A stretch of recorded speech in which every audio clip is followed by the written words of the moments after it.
Your first really big step was to do this initial assessment, which got published as Make Our Children Healthy Again, which you gave me the opportunity to read before it was published. And it is a staggering document.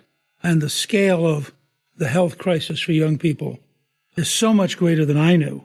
What led you to decide that getting that assessment done was the first big step? We've talked a little bit about this. I've talked to, honestly, Senator Ron Johnson and Senator Roger Marshall and some senators, Vince Haley. There's been a beautiful coalition of people that have really taken to this issue. And one thing I hear from the smartest people a lot is that in order to drive foundational change, you need to assess with the American people what the facts are. This isn't a finger pointing. It's not a partisan issue. We're a sick country.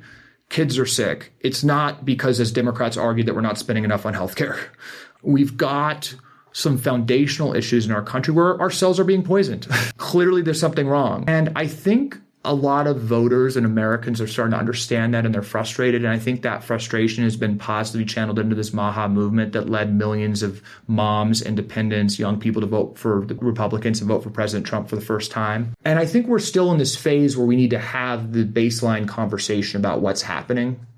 And my goal, and we've talked about this, I think we need to win that argument. Because if you win the argument that the incentives of our healthcare system, and this is a core argument my sister and I make, and a core argument President Trump and Bobby Kennedy made, is it's no big judgment. This has been decades of decisions from many different people, but our system profits from metabolic dysfunction. Our system profits when kids are obese, when kids are depressed, when kids are in fear, when kids are pre-diabetic. That just demonstrably profits the system right now.